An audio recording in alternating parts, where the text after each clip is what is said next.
Hello students, good morning. कैसे हैं आप लोग? सब बढ़िया। अभी हम लोग कौन सा चैप्टर पढ़ रहे हैं? Pair of linear equation two variable, जिसमें हम लोग क्या सीख चुके हैं? पिछले क्लास में हम लोग पेयर ऑफ लीनियर इक्वेशन को ग्राफिकली ड्रॉ करना सीख रहे थे, जिसमें हम लोग जब ग्राफिकली ड्रॉ कर रहे थे तो वहाँ पर लाइन्स का बिहेव अलग अलग तरीका से देखे थे। तो आज हम क्या पढ़ने वाले हैं? Behaviour of lines. ठीक है, जब हम लोग ग्राफिकली ड्रॉ कर रहे थे तो हम लोग क्या कौन कौन तरीका पढ़े थे? कंसिस्टेंट पढ़े थे, इनकंसिस्टेंट पढ़े थे और डिपेंडेंट पढ़े थे। कंसिस्टेंट में क्या देख रहे थे कि वहाँ पर यूनिक सोल्यूशन हो रहा था। जब यूनिक सोल्यूशन हो रहा था, थोड़ा सा उसको ग्राफिकली फिर से समझने की कोशिश करते हैं रफ भाषा में।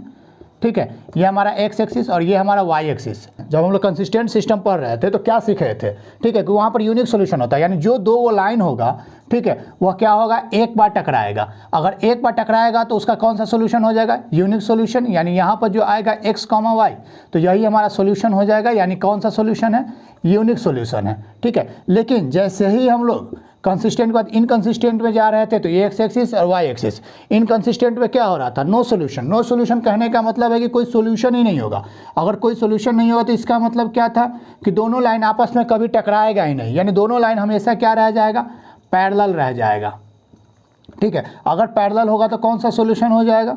नो सोल्यूशन हो जाएगा। तीसरा हम लोग समझे थे, क्या समझे हुए थे कि ये हमारा एक्स एक्सिस और ये हमारा वाई एक्सिस। ठीक है, एक तो एक यूनिक सोल्यूशन, नो सोल्यूशन है, और एक समझे थे इनफाइनाइट सोल्यूशन। दो ऐसा पेयर भी हमको मिला हुआ था जो दोनों लाइन आपस में क्या कर गया था? कोइंसिडेंस कर गया था। इसका कहने का मतलब दोनों एक दूसरे के ऊपर में कोइंसाइड कर गया था। ठीक है, जैसे ही दोनों लाइन एक दूसरे के ऊपर में कोइंसाइड करेगा तो इसका कितना सोल्यूशन हो जाएगा? इनफाइनाइट सोल्यूशन हो जाएगा। तो इसको हम लोग किस नाम से जाने हुए थे? तो डिपेंडेंट के नाम से जाने हुए थे, डिपेंडेंट सिस्टम के नाम से जाने हुए थे। आज इसी को थोड़ा सा हम एक्सप्लेन करने वाले हैं कि कौन सा लाइन कैसा बिहेव करता है। ठीक है, तो इसी को समझते हैं, यहीं से समझते हैं। ठीक है, पहला हम कह सकते हैं कि अगर दोनों लाइन एक बार इंटरसेक्ट करेगा, ठीक है, अगर इंटरसेक्टिंग लाइन्स होगा, ठीक है, इंटरसेक्टिंग लाइन्स होगा तो हम कह सकते हैं कि वन सॉल्यूशन होगा। इन दोनों पेयर का कितना सोल्यूशन निकल करके आएगा? तो एक सोल्यूशन निकल करके आएगा। अगर इंटरसेक्टिंग के बजाय दोनों अगर लाइन पैरेलल हो जाए, ठीक है, अगर पैरेलल लाइंस हो गया तो हम कह सकते हैं कि नो सोल्यूशन होगा। इतना तो समझ में आ रहा है ना स्टूडेंट्स? ठीक है, नहीं समझ में आ रहा हो तो कमेंट बॉक्स में आप लोग डाल सकते हैं। ठीक है, उसका हम फिर से वीडियो बना करके फिर से समझाने की कोशिश करेंगे आप लोगों को, तो ध्यान से समझिएगा। ठीक है, जैसे ही हमारा लाइन से अगर इंटरसेक्टिंग लाइन होगा तो हम कह सकते हैं कि ये वाला ग्राफ बनेगा, यानी दोनों लाइन क्या करेगा? एक बार कट करेगा। जैसे ही कट करेगा तो किसी एक पॉइंट पर मीट करेगा, और मीट करेगा तो हम कह सकते हैं यूनिक सोल्यूशन होगा। अगर यूनिक सोल्यूशन होगा तो हम ये भी कह सकते हैं कि कौन सा सिस्टम होगा? कंसिस्टेंट सिस्टम होगा। ठीक है, दूसरा पैरेलल लाइंस। पैरेलल लाइंस होगा तो हम कह सकते हैं कि दोनों लाइन आपस में कभी टकराएगा ही नहीं। अगर नहीं टकराएगा तो कितना सोल्यूशन होगा? तो नो सोल्यूशन निकल करके आएगा। कोई नहीं टकराएगा तो नो सोल्यूशन हो जाएगा, और नो सोल्यूशन होगा तो क्या कौन सा सिस्टम हो जाएगा? तो हम कह सकते हैं कि इनकंसिस्टेंट सिस्टम हो जाएगा। अगर तीसरा इंटरसेक्टिंग हो गया, पैरेलल हो गया, तीसरा बात करें, ठीक है, अगर दोनों लाइन कोइंसाइड कर जाए, दोनों लाइन एक दूसरे के ऊपर में आ जाता है, कोइंसाइड कर जाएगा तो कितना सोल्यूशन हो जाएगा? तो ये दोनों लाइन हर एक पॉइंट पर सेम है, इसका मतलब इनफाइनाइट सोल्यूशन हो जाएगा। अगर इनफाइनाइट सोल्यूशन होगा तो इसका हम लोग बताए थे कि क्या कहेंगे इसको? कौन सा सिस्टम? डिपेंडेंट सिस्टम भी कहेंगे या कंसिस्टेंट भी कह सकते हैं। ठीक है स्टूडेंट्स, इतना समझ में आ रहा है? तो ये हम लोग देखे थे। ठीक है, ये हम लोग समझे हुए थे, लेकिन फिर से एक बार क्या किया, आप लोग को समझा दिए माइंड में। ठीक है, कि जब भी दो लाइन आपस में इंटरसेक्ट करेगा तो कितना सोल्यूशन निकल करके आएगा? यूनिक सोल्यूशन निकल करके आएगा। ठीक है, और उसको क्या कौन सा सिस्टम कहेंगे? कंसिस्टेंट सिस्टम ऑफ पेयर, मतलब पेयर कहेंगे। ठीक है, दूसरा क्या है? अगर पैरेलल हो, अगर दोनों पेयर ऑफ लीनियर इक्वेशन का क्या आ जाए? पैरेलल लाइन से अगर ड्रॉ हो जाए तो उसका नो सोल्यूशन आ जाएगा। नो सोल्यूशन इसलिए आएगा क्योंकि ये दोनों लाइन आपस में कभी टकराएगा नहीं। जब दोनों लाइन आपस में कभी नहीं टकराएगा तो इसका मतलब है कि दोनों लाइन का कोई सोल्यूशन निकल करके ही नहीं आएगा। ठीक है, अगर मान लेते दोनों लाइन एक दूसरे के ऊपर में आ गया तो इसका मतलब हर एक पॉइंट पे दोनों टकरा रहा है, और जितना पॉइंट पे टकराएगा उतना सोल्यूशन निकल करके आएगा, पहले ही बता चुके हैं। तो ये infinite number of line infinite point पे टकरा रहा है। अगर इनफाइनाइट पॉइंट पे टकरा रहा है तो इसका मतलब इसका नंबर ऑफ सोल्यूशन कितना हो जाएगा? इनफाइनाइट सोल्यूशन हो जाएगा। ठीक है, तो स्टूडेंट्स अब इसी में हम लोग थोड़ा सा आगे अब क्या करना है? ठीक है, हम बिहेवियर समझते हैं। बिहेवियर कहने का मतलब है कि हम कुछ रिलेशन खोजने की कोशिश कर रहे हैं कि इंटरसेक्टिंग लाइंस का क्या रिलेशन हो सकता है, कुछ रिलेशन है या नहीं है। कोई पेयर दे रखा है तो उसका कुछ ना कुछ तो रिलेशन निकलना चाहिए, तो उसी को हम समझने की कोशिश करने वाले हैं आज। तो स्टूडेंट्स ठीक है, अब हम लाइंस का बिहेवियर पढ़ने जा रहे हैं। यानी बिहेवियर में क्या होगा, हम ये हमारा क्या दे रखा है, ध्यान से समझिए। ये हमारा क्या दे रखा है? जनरल पेयर दे रखा है लीनियर इक्वेशन का।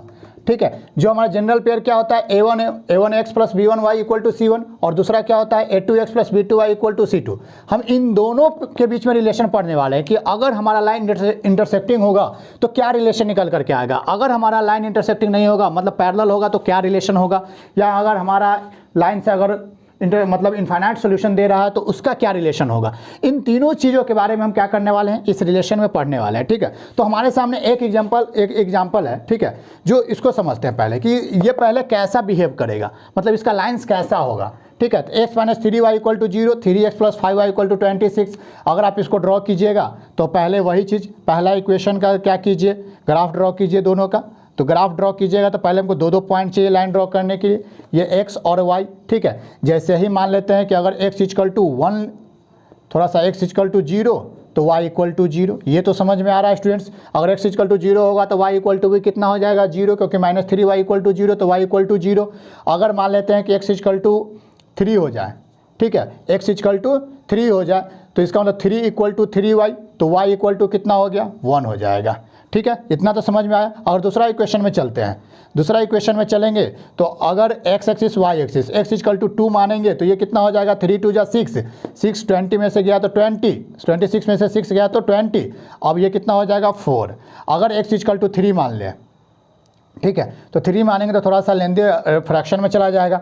x इक्वल टू 4 मान ले, थोड़ा सा लेंदी चला जाएगा, ठीक है। x इक्वल टू 1 माने, x इक्वल टू 1 मानेंगे तो ये कितना हो जाएगा, तो हम कह सकते हैं, ठीक है, 26 में से 3 गया तो 23/5 हो जाएगा।